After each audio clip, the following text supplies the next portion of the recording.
Online Power Hour, and I'm your host, Rick Gordon.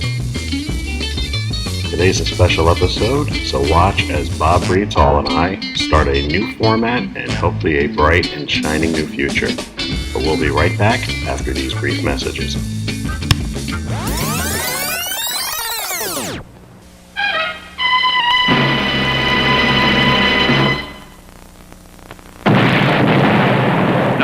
New PF Flyer Adventure, starring Johnny Quest.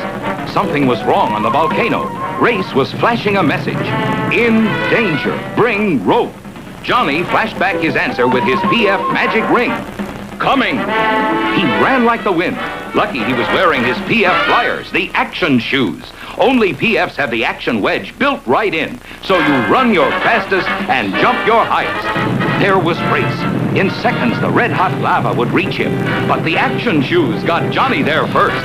Race was saved thanks to Johnny Quest and his action shoes, PF Flyers.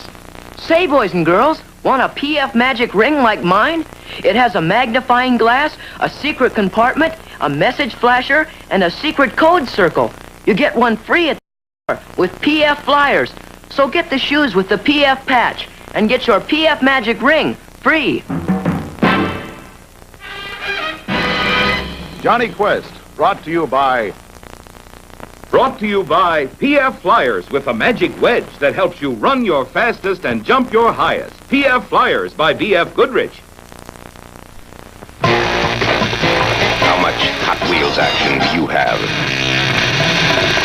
That's a start. Now, add power. One supercharger, lap after lap action.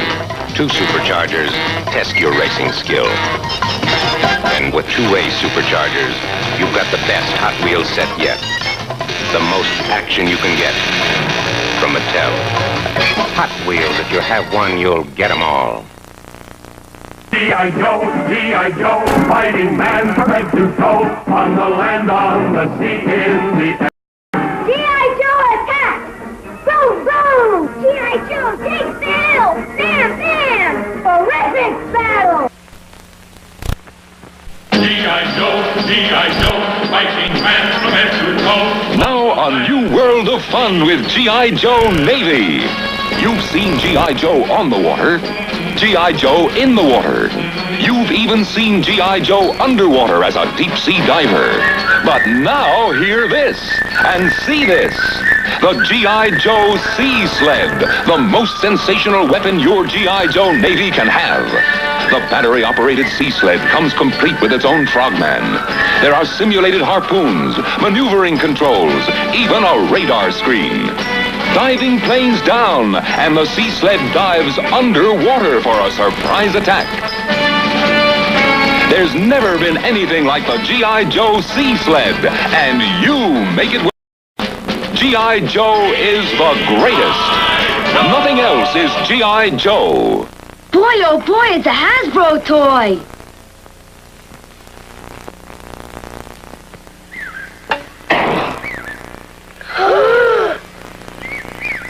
Make a wish, Master. Let's see some real magic! That's easy. Watch. Jiffy Pop! Jiffy Pop, the magic treat. As much fun to make as it is to eat. Your next wish, Master. Get back in the lamb! Oh, shucks. Jiffy Pop, the magic treat! As much fun to make as it is to eat.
When there's trouble for G.I. Joe, you gotta get out your G.I. Joe.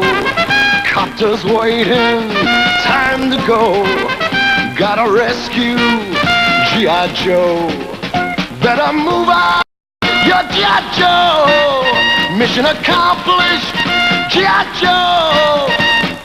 G.I. Joe and G.I. Joe Adventure Team Helicopter, each sold separately. When it's hot. This is the rugged G.I. Joe Adventure Team.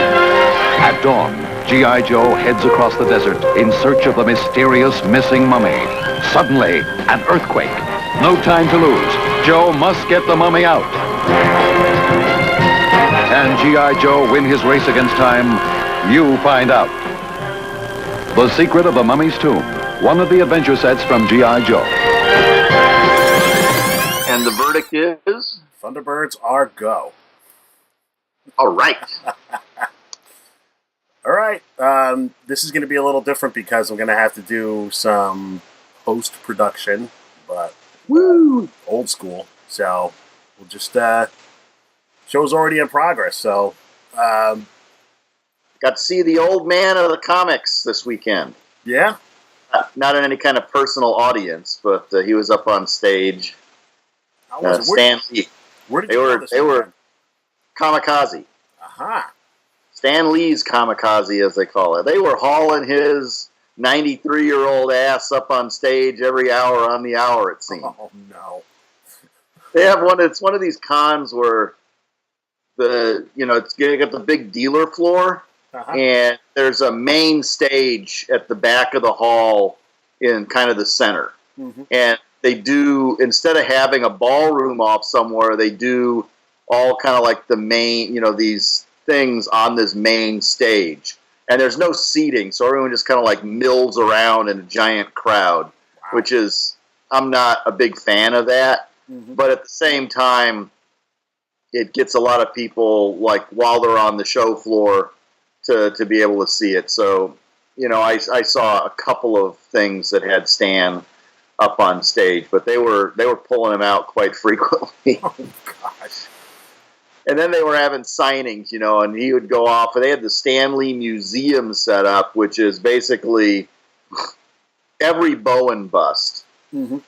So it's basically like my room, except they're nicer displays because they got these big lighted display cases, and they're not all crammed in as tight as mine are. They use a lot more room. They got these aisles you go up and down.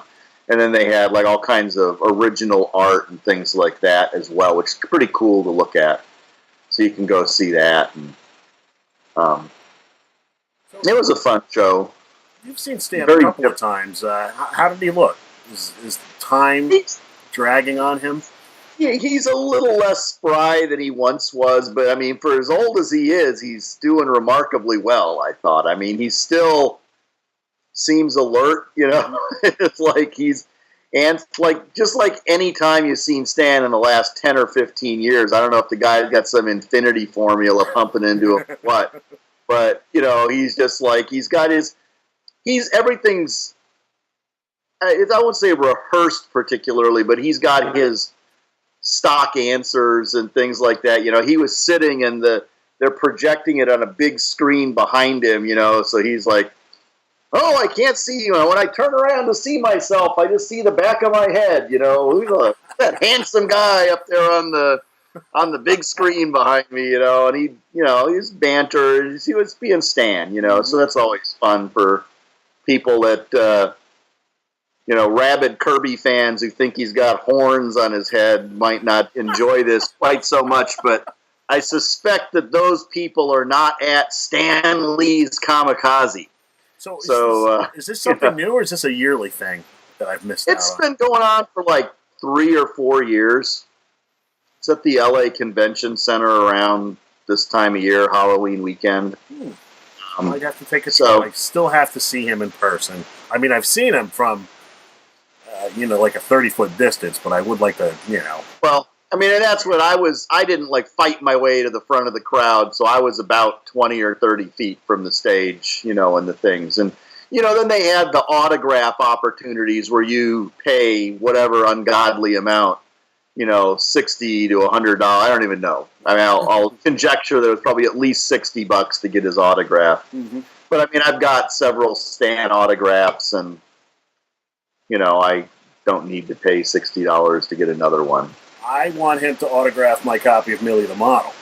So I'm sure I'm sure he hasn't seen one of those pass in front of him in a while. What about your Amazing Fantasy 15 that you taunted me with, but not in person, or to touch it? That will remain where it is, untouched, until the foreseeable future. Speaking of which, I found a new way to get comic books. Now, we all know that I love a bargain. Bugging children who got free comic books on Halloween? I don't know if you're familiar with Groupon. Yeah. But a Groupon deal popped up in my email the other day. 50 comics and a buttload of cards for $40. I figured, hey, you can't beat that. So I thought it'd all be crap, but it's actually quite a nice mix. You get DC, Marvel, Valiant, Top Cow, Dark Horse, a little bit of everything. I'll just flip through them real quick. Archer and Armstrong. Oh, that's old school Valiant. Yeah, Catwoman. Okay, old DC. Yeah. The Marvels Project, which I haven't seen before, so I'm interested in that. That's a cool book. Yeah. Ed Brubaker. Mechanics.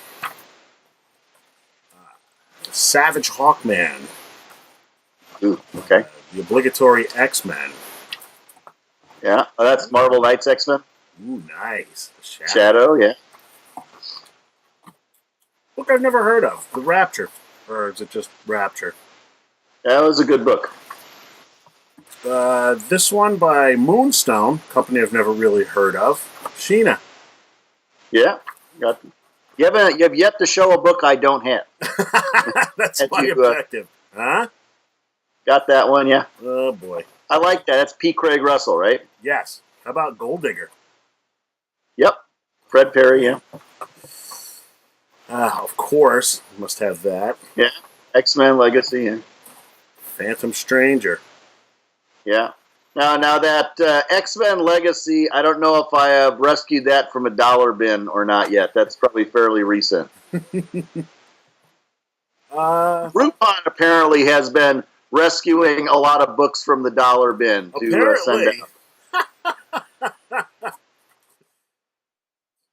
Talon, okay, yeah. I actually like Talon. Talon was a decent book. That's Tinian, right? Mm-hmm. Justice League? Yeah. 4? Yeah. More Archer and Armstrong. So that's the new Valiant. So that's fun. Wildstorm, the Kindred.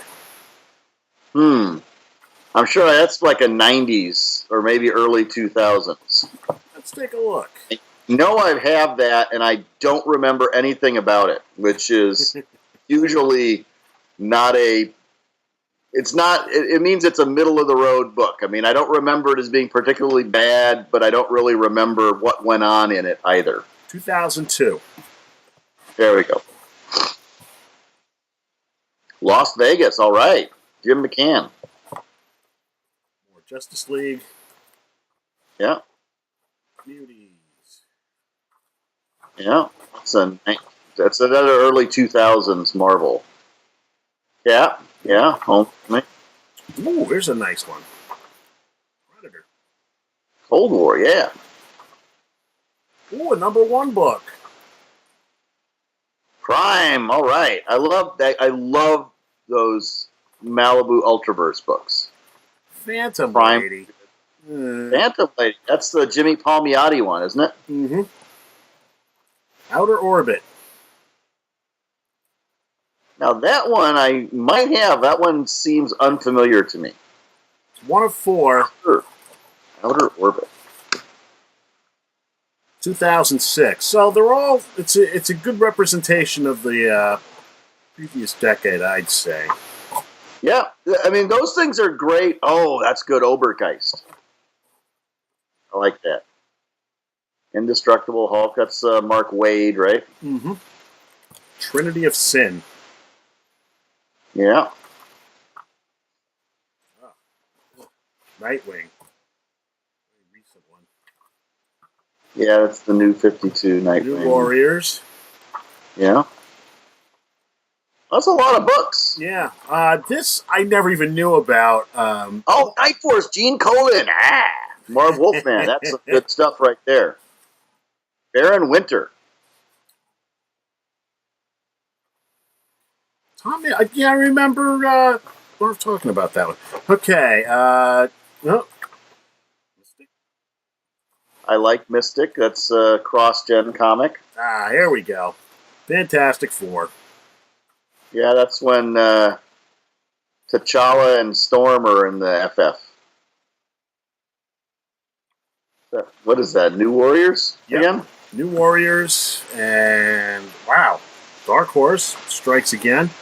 Planet of the Apes. Planet of the Apes. This is a nice little one. Battlestar Galactica. Oh yeah, a baby cover. Yeah. Just the cover. Oh wow, it's the old Battlestar too. Yeah, that's pretty recent from Dynamite. It's just like Marvel started doing these baby variant covers, then like a lot of the other publishers kind of jumped on the bandwagon. Oh, the first book from Oni that I've seen in here. Six Gun is a good series. I'll be curious. You got to come back with a report on some of this stuff. That's an old vintage Spawn with the Violator. Wow, Violated after I realized I had spent money on those issues of Spawn. Now that is Neil Adams. This is terrible, terrible stuff. First X-Men series. Just open it up and flip through. This is not the Neil Adams that drew, Green Lantern, Green Arrow, or Ra's al Ghul or something like that. This is Neil Adams. Collecting a paycheck. The Marvel editors don't have the balls to edit the guy and just let him do whatever the hell he wants. That's what you get. Now, watch this. Sorry, Neil. American Flag. Yeah. Now that is that Vosberg? Or is Chaykin still doing it there? This is... What year is this? This is 80s. Definitely 80s. This is late 80s, early 90s? Volume. It's definitely Chaykin. Issue 23. So... Yep. Good stuff. I think those are great deals for people that don't have a tremendous amount of comics. Right. Because or just have like you have like a lot of the old stuff. Because you're going to get just a huge, wonderful grab bag of variety of stuff to read. And it's all going to be new to you. Mm-hmm. I'm kind of cut out of those things because if I was to buy that, I've got all those comics, But it's fun. I mean, like, even when I go to the con and I'm looking through, that's good. That's Comics Greatest World. I loved Comics Greatest World. Yeah. And last but not least... like 50-cent bins at cons. I just, there's nothing in that's a decent enough. That's okay. I think they've maybe already retconned what they did in that particular Tony Stark retcon. I mean, they retconned I hope they have. It was not to my liking, but interesting. It's not the Recorder. Oh, all right. Yes. Yes, it is. This at some point. But, yeah, you're exactly right, because if I knew somebody that wanted to get into comics but wasn't sure what they wanted to read, this is a very, very, very good mix of stuff. Yes. I was really impressed by, one, the condition of the books. They're all, basically new books. And the variety is incredible. I mean, like you said, I am all about the legacy books, nothing past 1984. So this is all brand new reading for me, and you know, I can pass this down to any number of people, and it'll be like new, unless you're a hardcore collector from the last 10, 15 years. But I was very impressed with the variety. Yes, I thought it was a good deal for $40. Also, there was some, No, it's good stuff. I mean, that's the kind of stuff that you'll find in the dollar bins at cons and stuff. So that's right around it's the right price, and you're getting a really great variety. But and especially for people who don't have cons that they're going to, this gives them access to that kind of stuff, right? The difference being when you're digging through a dollar bin, I think for most people in the back of their mind they may have something in mind. With this, it's basically it's forcing books on me that I ordinarily wouldn't have picked up, but now that I have them, I'm going to read them. So that just may open up a whole new. I can make a service of that. Next time you see me at a con, someone give me $40 and set me in front of a dollar bin thing, and I'll pick out 40 comics for you. I like that. I'll make your Groupon box for you. Yeah. I don't want it, it's like I'm not looking for money out of it. I like, like when I'm looking through, if I look through a dollar bin or a 50-cent bin, all the time, man, I'll look at stuff and I'll say, man, these are some great comics. I love this one. I love that one. This is great. This is what I have it. And it's nothing that I can get, but I kind of like looking through them every now and again just because I see these comics that bring back memories of like, yeah, that was a great comic. So, I could build somebody here's 20 comics that I think that I thought myself were great comics. The thing that I think that surprised me a little bit, it is a little. Ooh, what is that? Look at that! I'm going to show you some comics. You say what you're saying, and then I'll show you some comics. You made me lose my train of thought. I was going through a bin. It was a $5 bin. Mm-hmm. So I go to a $5 bin and find things I don't necessarily have. So they were $5 books or 5 for $20. So $4 a piece. And I got a fairly decent sized stack of books. I'm going to show you some crazy stuff that I got out of it. A couple that'll be close to your... So jealous. Wow, you were really going whole hog with Millie and Bob. Couple of Millies. Look at that. Sister Bertrill, or as I like to call her, Gidget after she got sent to the nunnery. Now, this is a Marvel comic I did not know existed. I had never seen this particular comic in my life. Really? Groovy. I've got that. So I had never seen that before. So $4. I'm like, yeah, what the heck, right? Yeah. Another Marvel that I had not ever seen before. I don't know if I have that or if I've seen it recently, but that does. I think we might have seen it up at the store you were at. And then Nuclear. This is another of the Dell superheroes. Got Rawhide Kid, 48 and 49. Nice. So that's some pretty aged that. And then I found a couple of the few Sergeant Furies that I was still missing. Mm-hmm. Nice. 83 and 86. Now, this next one, another one that I had never seen before.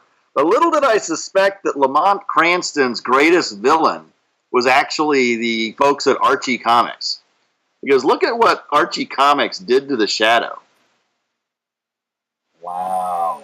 The domino mask and a big green cape fighting Shawan Khan, and it is, I read this, that is Lamont Cranston. Are you serious? This is the Shadow. I swear to you, this is Lamont Cranston, the Shadow. Look what the world Archie did to the poor son of a bitch. Yikes. I bet you the license was never renewed on that. Yeah. Son of Vulcan. I remember that. Yeah. I'm not allowed to be frivolous. All right. That's enough out of you.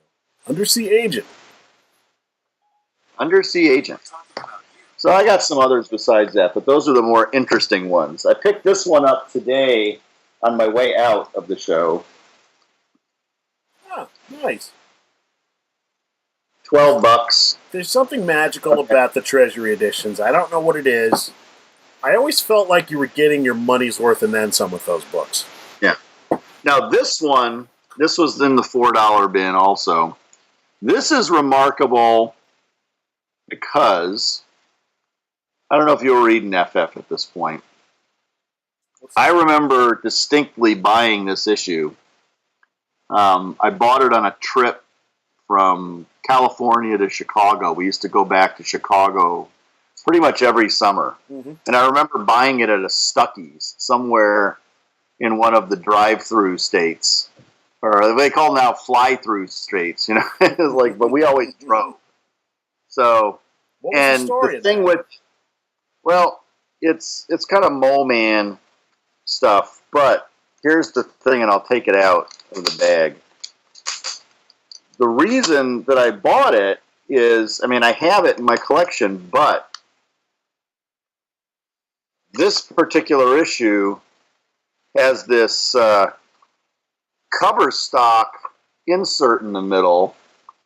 Wow. That's 4 pages, and it's the glossy cover stock paper that's got like all the bad guys. That is gorgeous. And I tore that out of the book, and I mean, look at this, the Inhumans.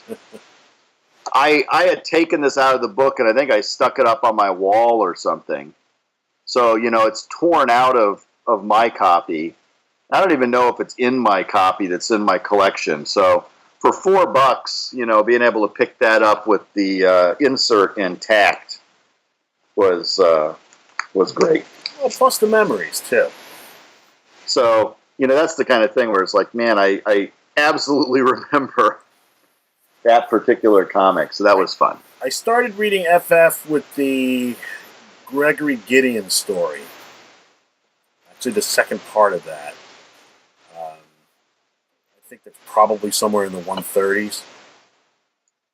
And Sue wasn't in it. I think Medusa had taken her place at that point, which confused me because I was familiar with the FF from the cartoon.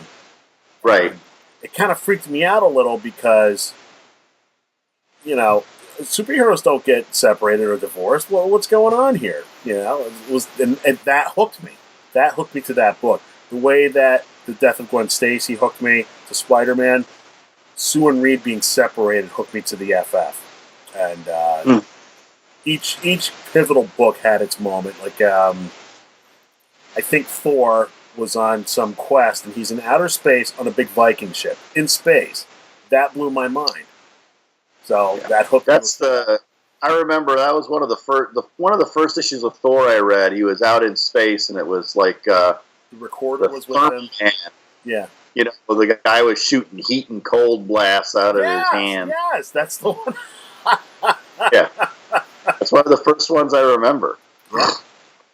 And the Captain America story that got me hooked on Cap was the return of Peggy Carter, which was kind of cool. So the Dr. Faustus.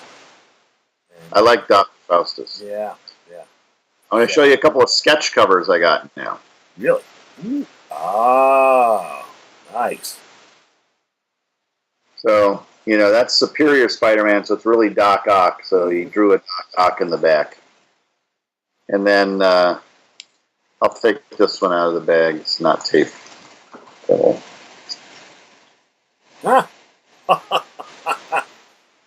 Those are my Guardians. Yeah, so you know, that's pretty decent for, you know, guys doing it at a con, you know. Yeah. Where's Nikki? I didn't get Nikki. Oh, okay. I'm not a Nikki fan.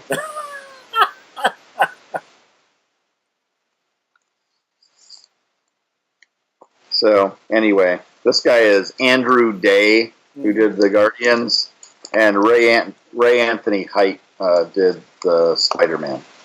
So, what was the turnout like? Was there a lot of people? It was pretty crowded. Yesterday, Saturday, was was very crowded down on the show floor. I mean, I went Friday. I worked in the morning and took off in the afternoon and drove up for it. It was very thinly attended on Friday. Mm-hmm. A lot of the guests, the pros and stuff, just didn't bother to show up on Friday afternoon. And,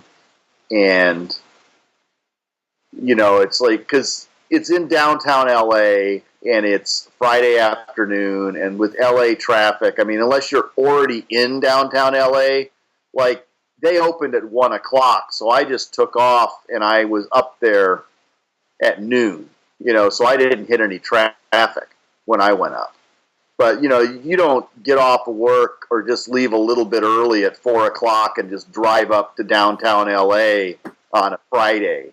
It just, that would be crazy. So I think a lot of people just skipped Friday. And then Saturday, they opened the show floor at 9 a.m. So I got there at 9 a.m. Well, I got there at actually about 8 a.m. and parked under the convention center. So it was nice. But again, a lot of the vendors were open, but a lot of the guests and, the big name people, none of them were at the show at 9 o'clock Saturday morning. And today, I'm not even going to, open again at 9 o'clock today. I'm not getting there at 9 o'clock because after Saturday night, Friday night, Saturday, these guys were out boozing it up last night again, I'm sure. There is no way on God's earth that these characters are going to be at the show at 9 o'clock. So I got there around 11, and that was fine. Greg went with me yesterday, and I had bought a badge for him. He wanted to go on the weekend, so I bought 2-day passes for him, and then he didn't want to go today. So I'm tired. I wanted to sleep in, and I got homework to do, and so I ended up I got his Sunday badge and then went over in the line where people were buying badges and found some likely starving student looking, early 20s, late teens looking kid, and I tapped him on the shoulder and said, "Hey, you want a badge for today? My son didn't come." He said, "Oh," he's all excited. So I'm like, "Here you go. It'll go to waste otherwise." So there you go. He was delighted. Saved him $30. Hey, it's not a cheap con. I mean, it's like $30 a day to go to this con. So, do you think you'll be coming out to the East Coast again at some point? Yeah, Janine. Like I said, I'm going to bring Janine out for a vacation, maybe in the spring, late spring type of time.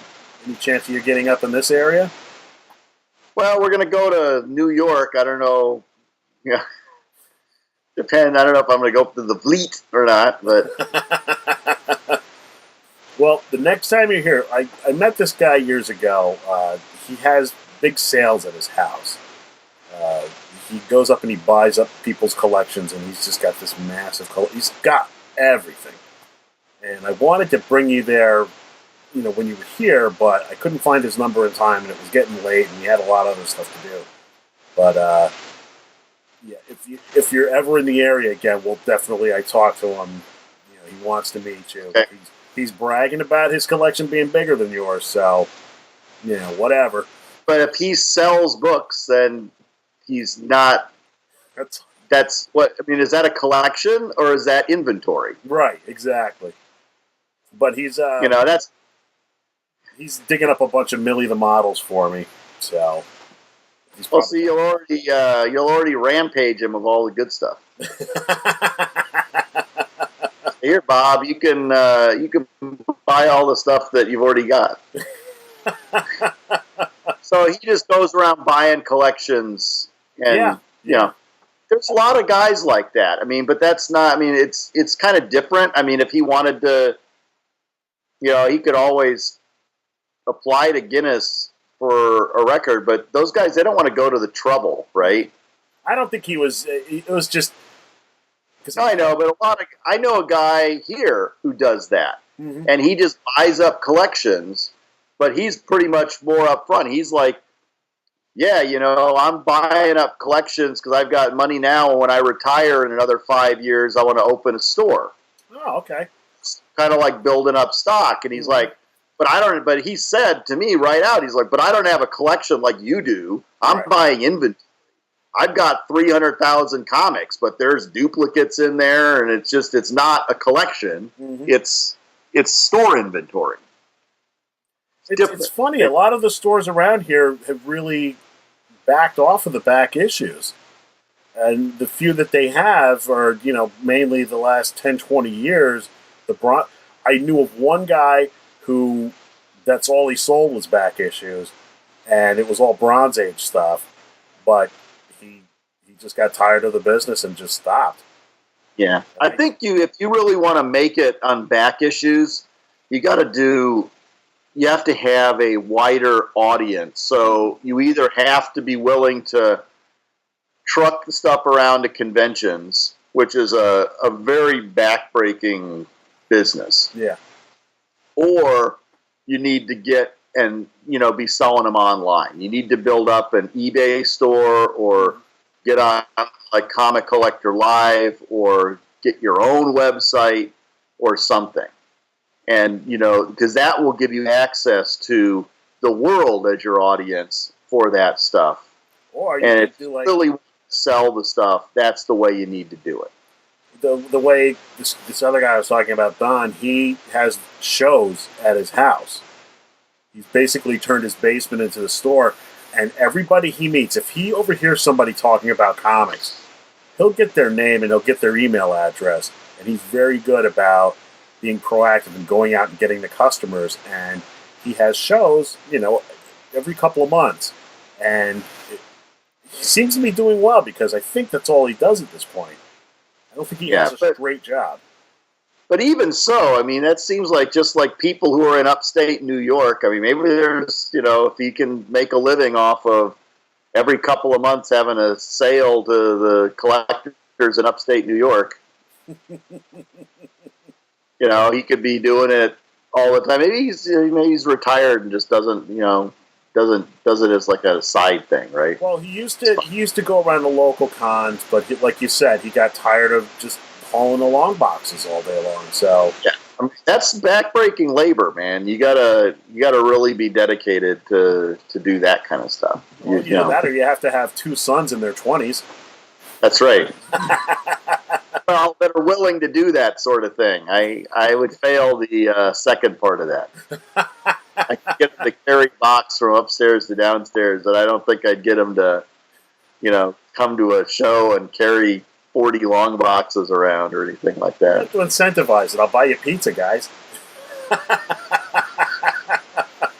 My kids, that would not work. I was like, today, who wants to go to the con with Dad? No. Crickets. Go on, old man. We've got video games that need desperate need of playing. Yeah, God forbid. So what else has been going on since you last left us? Well, the Millionaire episodes will be on November 10th and 11th. That's right. Check your local listings. Check your local listings. Some good, entertaining TV. That's all we're going to say about it. That's right. We'll see Rick. I could say I called my lifeline. Yeah. And you got up on camera there. Terry Crews is very high energy individual. You get to see him jumping around and wearing green shoes. And I actually started watching a couple of episodes just to kind of, get myself into the mindset. And it's fascinating. After I'd never watched it. We did the show, and then I went back and watched it, and the whole process was fascinating for me. Especially with the stage management and the audience manipulate, all these little things that you don't take into account. just to get that one little 20-minute show on the air. It's a lot of work, and these guys are professionals. They have a lot of appreciation for what they do. I'm fascinated that apparently, like they filmed the entire season during October. So they do like 135 episodes in 30 days. That's a lot of wardrobe changes. And it's just like boom, boom, boom. It's just like. So it's obvious. It's like, and this is not like any kind of a spoiler. I don't think it's just like I'm on the 10th and the 11th, right? So the show ended, and I hadn't finished. So it's like okay. Then they're trucking me out. Oh, go in the bathroom over here and change clothes. You got to bring a change of clothes, So I'm changing clothes in the bathroom, and like, hurry up, we got to get it. Terry's already changed. I'm sure Terry had like a bunch of dressers, standing there. Oh, jump into this outfit, Terry. It's like, throw me in this room here. Change. So I wonder if we'll get to see a continuity error, because I don't know if you could see me behind you. I'm going to have to wait until the episode airs. But I was in the same outfit for both days. That's right. Because you didn't go up. I forget. Were you on the? You were on the second one. You were on the second one, right? Yes. No, wait. Yeah, second one. So. Yeah. What is that? About another week and a half? Yeah, it's a week from tomorrow. Actually, it'll be less than a week from when people are watching this episode, because I assume it'll take a day or two to get it edited and up. Yes, true.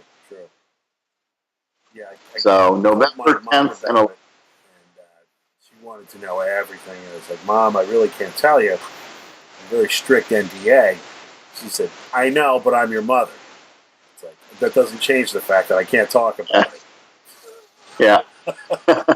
She wasn't happy with that answer. But they want you to tell people the days that it's on, and it's like, hey, come watch it, and so you can't talk about what happened. Right. Can't talk about the dollars that, were won or lost, or, what questions specifically were asked or answered or whatnot. You gotta watch. You gotta watch it. So I will say it was fun. I know someone who's in like marketing and publicity, and she sent me actually an email before the Millionaire people did, because who's the one that they're most pimping about that week, do you think? I can imagine. Ken Jennings.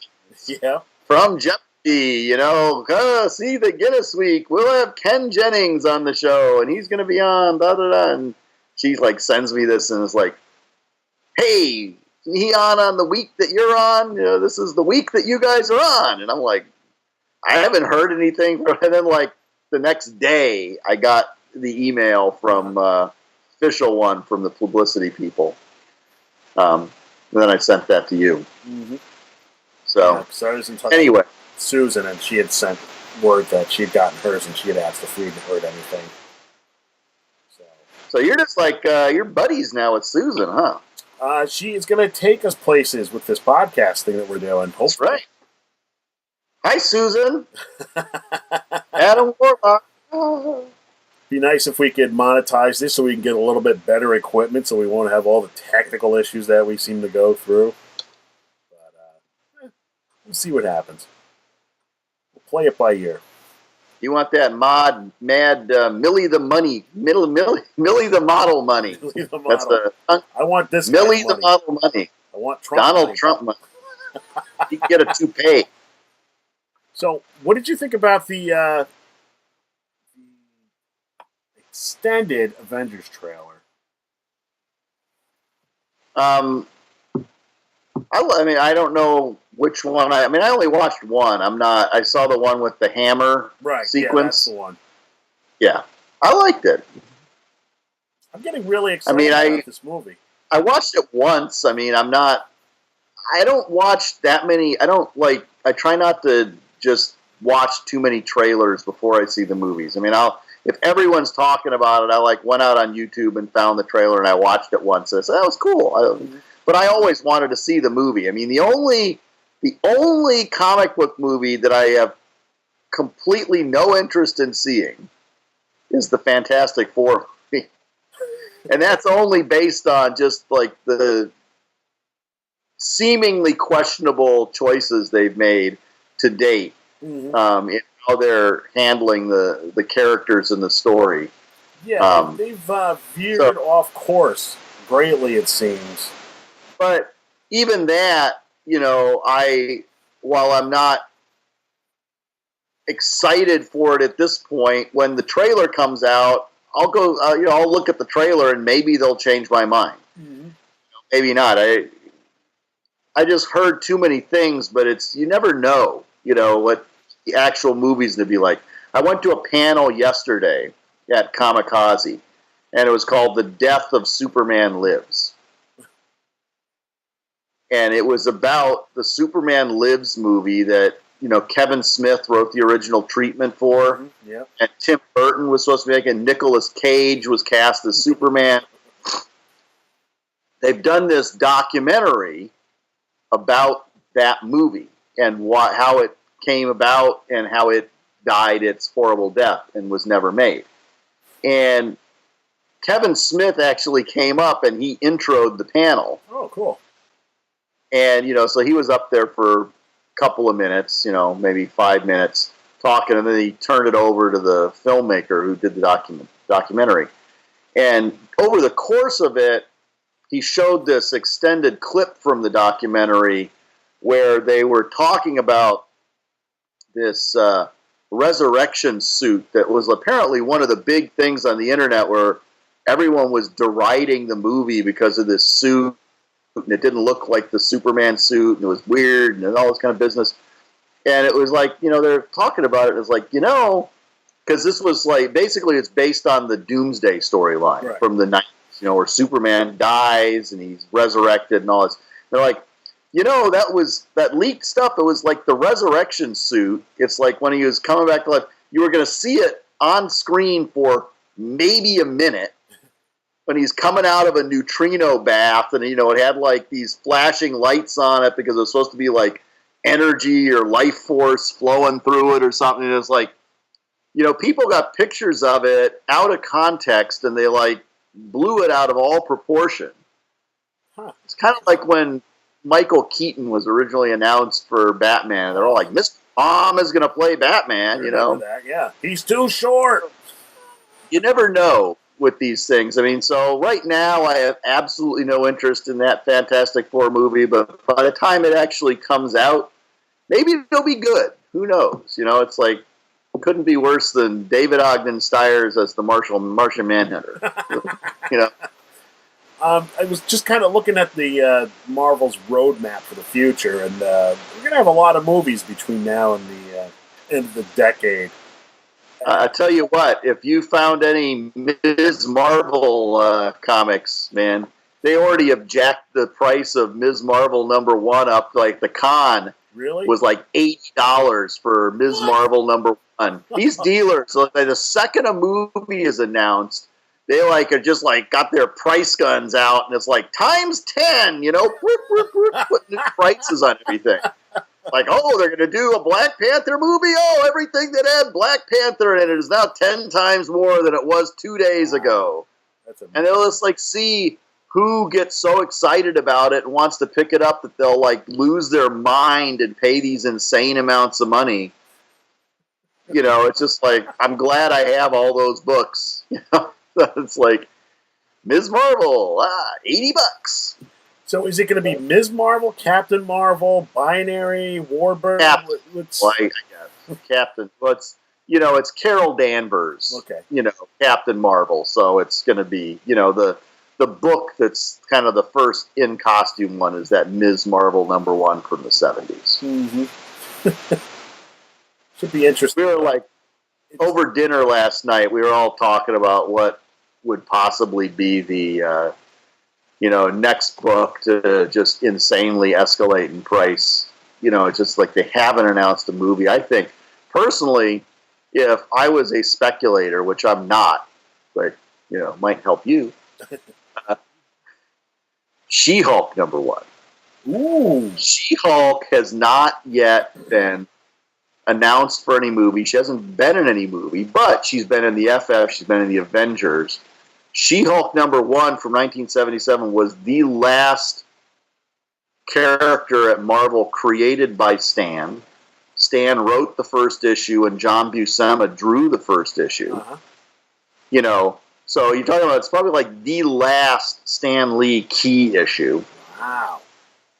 And it's probably now valued at less than it ultimately will be when people start connecting that. And just like all the comic book stuff in the world is not going to jack this thing up as much as like just one errant rumor somewhere that it's going to be on films, and then just like everybody and his brother like, oh, we got to buy it because it's a movie. It's just like, well, you know what it'll be? It'll be a throwaway scene somewhere where somebody mentions the name of somebody of Jen. Oh, it's Jen Walter. It's got to be she. And they go crazy. Well, that was like I got a friend, Trevor, and, you know, he mentioned several years ago, you know, when they just started toying with the idea of a Guardians of the Galaxy movie, and it was like, oh, they're going to do the Cosmic Guardians. And he's like, man, we got to buy Monsters on the Prowl, or no, what was it? Not Monsters. Tales to Astonish #13, which is the first Groot, you know, and he's like, man, we got to buy this before it's jacked up to the moon. And, you know, so we were at San Diego, and I actually found one. I found a 3.5 for like, I don't know, $20 or something like that. And it's like hundreds and hundreds of dollars now. I mean, it's like, even in that, yeah, first Groot, Rocket Raccoon, through the roof. You know, it's because of the movies. Wow. You know, because people get exposed to this stuff that would have never seen it elsewise. The movies have done more to inject interest in that stuff, but it almost, you know, not, you know, you got your Star-Lord. It's not bagged or boarded. Ooh, he's violating it. The first Rocket Raccoon's in one of those black and white magazines. Oh, is it? First, yeah. And the first color appearance that's more canon is in a Hulk issue. Rampaging Hulk?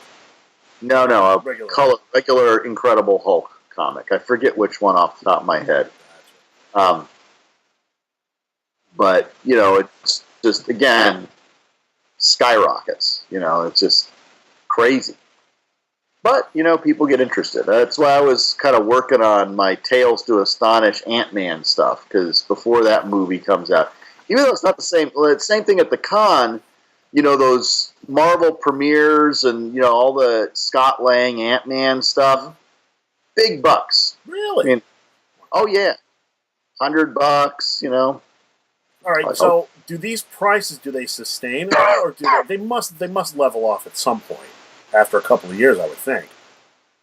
It depends. I mean, they don't, you know, it's not going to turn into Amazing Fantasy 15 level kind of stuff or anything, but, you know, we're talking like a book going from being a dollar bin book to being a, you know, regularly $80 to $150 book. I mean, that's what we're talking. I mean, these things, they do tend to plateau in the couple of $100 range. Right. Any of the stuff that's like more modern, right? If it's like old stuff that was already, you know, couple of $100, then it'll go up to, and I'm talking, you know, the older ones like Ant-Man right now. I mean, like a couple of years ago, you could have got Tales to Astonish 27, which is the first Hank Pym. He's not in costume, right? Right. And well, let's talk like mid-grade. You know, you probably could have got one for $100, $125. That same book now is probably about $500 to $750. I would say that book will probably go to double that. You know, it'll probably go $1,000, $1,500, because that's actually an old, hard-to-find book. Right. Right? What was the last time you read that book? Fairly recently. I don't. I don't actually have that book, but I have a Marvel Masterworks of it. Who did the art on that? Maybe Dick Ayers. I'm not sure. Oh, okay. I can look. Might have been Kirby. Let's find out. I want to say Don Heck. That might have been too early for him. Let's see. Comic Book DB. You're always slow when I want to look something up. Tales to Astonish.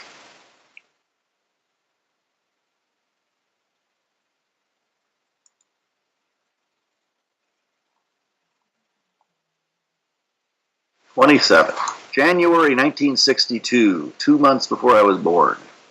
Dick Ayers. Dick Ayers. Oh wait, no, that was he did a different story in the issue. He did the cover. The Man in the Anthill. Oh well, it is. So it was Kirby pencils, Dick Ayers inks. Okay, that works. Stan wrote it. You got Joe Maneely doing a story in that issue. Got the Ironmonger in there. Oh, there's a lot of stories in that issue. Man. 1, 2, 3, 4, 5. There are 5 stories in that issue. Your money's worth. Scientist Hank Pym creates a serum that causes him to shrink to the size of an ant. Sheltering in an anthill, he fends off soldier ants with a match. A friendly drone ant helps him return to the laboratory, takes a reversing formula, and then decides to destroy the serums as too dangerous for mankind. Yeah, how did Several months later, he said, "Screw that! I'm going to make an ant particle." And talk to the ants. So that was 35, September of 62. We had our first Ant-Man in costume, Return of the Ant-Man. Now, I recently bought that one. Uh-huh. So I have that one. And I just bought a Tales to Astonish 48 a couple of weeks ago also. Mm-hmm. I mean, you can still find some deals on them if you kind of keep your eyes out. But I suspect that most of those early ones, if they'll go up more as the movie comes up. And then if the movie's good, they'll go up even more. If the movie tanks, then you could actually have a dip. So if you buy at kind of a maximum, then you're kind of out of luck, right?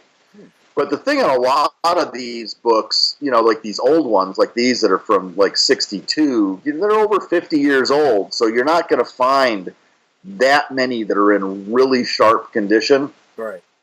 So those are the ones where the curve gets all skewed. The people who want really high condition ones will pay through the nose for that because the percentage of those books that exist in really high condition are a fraction of the total number out there. Right. If you're willing to buy, a 3.5, 3.0, 4.0, any of that kind of lower range stuff, there's still some deals to be had. Mm-hmm. They're not that expensive. But, a lot of collectors are high-grade collectors. I was talking to some people at the con yesterday, and they were telling me about these old, comic collecting that recently, when we had some of these economic downturns, a lot of Wall Street types noticed that when the economy tanked and the stock market was going down, one thing that didn't go down was key Silver Age comic books. They continued to go up. Really? And it's not like they were doubling every year or anything, but when the economy in general was going down, those books were holding their value and creeping upward. Huh. So part of the reason why a lot of that stuff has been escalating in price over the last, let's say, 5 to 10 years, you may have noticed, is that these Wall Street types and business types have started buying these things as investments. And then that just snowballs, right? Because then like regular, I'll say regular, but there's a lot more people into, investing in comics. And, there's like just even the whole CGC industry itself is snowballed up around investment grade comics. And, you buy these things as an investment and, all this kind of thing. And you got people and they literally do look at these key Silver Age books as blue chip stocks that they're purchasing. And we got to point out, too, that when you're saying investing, that's different than speculating, which is what happened back in the early 90s when people were just buying up books, not investment-grade books, but just as many books as they could get in the hopes that these books would someday, get value.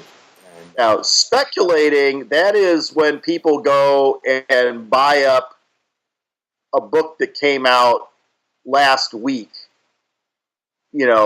on the theory that, like maybe, like to me, it's like when Robert Kirkman's Thief of Thieves, came out and like had a fairly, say moderate print run. And that book like took off because there was some rumor that they were going to do a TV show of it. And, Walking Dead by Kirkman is a huge mega success. So, Thief of Thieves by Kirkman. There's another one called Peter Panzerfaust from Image. That's kind of Peter Pan, but in like World War II Germany. And that one, another where there was rumors, or maybe they even optioned it to be a TV series or a movie or something, and just like, boom, all of a sudden this is like a $40 or $50 comic book. And someone who will buy that book for $40 or $50, that's speculating, because if that does become a TV show or a movie, and that TV show or movie is successful, and all these ands keep going on to the thing, and then like maybe then it will be worth a lot. But for something that was done 50 years ago and is like the origin and first appearance of a character that has stood the test of time over 50 years, that's a little more solid. You can consider that an investment. Some of these other things. As an example, Middleman. Have you ever heard of The Middleman? No. So it was a comic book from Viper Comics. I enjoyed it. It was a TV show for one season, 12 episodes, on ABC Family. And I thought it was a really good TV show. I enjoyed it. It was kind of quirky show. And they had a panel on that, and the guy who created it was there, as well as the actress who was the main character in the show, were at the panel. Well, again, that was on TV, right? No, it's in 2006 or 2007. There were, 40 of us in the room watching this panel, and I don't see Middleman comics being, pimped around on eBay for hundreds of dollars a piece. So just because, and it doesn't mean it's not good, right? But, in today's, society of comics collecting, Middleman from Viper, and they say, Middleman's going to be a TV show. And like people would be, we're going to charge, $50 a copy for this comic book. And, people would be, it's going to become Walking Dead. And then it doesn't catch on like most things don't, right? It's like of all TV shows that ever come on, how many are raging successes? Just because, or even when something gets optioned, how many things get optioned and then never actually get made? Exactly. So that is the realm of speculation. I don't, but I don't do that. So, I just like it. To me, when I was younger, I dabbled because I was working in a comic shop at the time. So it wasn't that difficult for me because I was getting my books at cost. So X-Men's coming out. They've got 5 different covers. Yeah, maybe I'll grab a couple of each. And then they just kind of sat there. Nothing happened. And then it's like, all right, I won't do that again.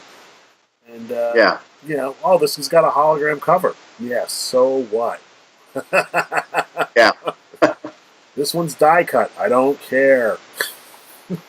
So, it's just it's kind of a crapshoot on those things. To me, the way I like to look at it is if you buy these books with the express purpose of am I going to enjoy reading this comic?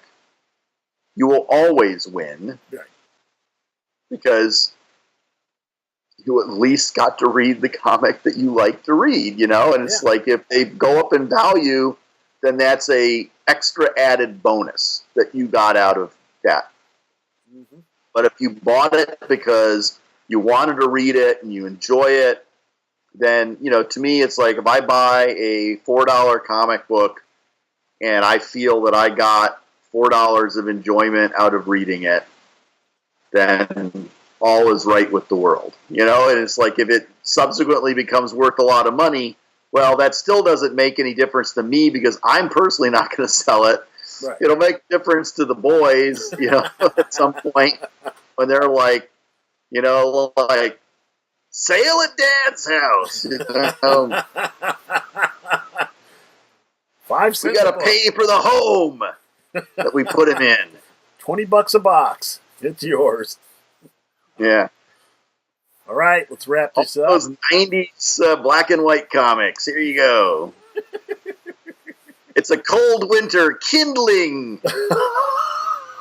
We're going to build a fort. The ice age is coming. Wow, cool. As usual, we've learned a lot, and this is it for this episode. And this one's a little different. We did a little differently. We didn't do it live. It's live for us, but for you guys out there watching, it'll be a little different. So, looking forward to seeing how it looks. It'll be cool. Any websites or anything you want to tell us about? Let's go to comicspectrum.com and you can find out about the latest and greatest comics that are out there. I do have up, I think since last week, my Flying Below the Radar blog for November. That's books shipping in January 2015. So you'll see quite a few interesting choices on there this month. I'll throw one out as an example. You like Joe Kubert? Who doesn't? Well, Joe Kubert, I had never actually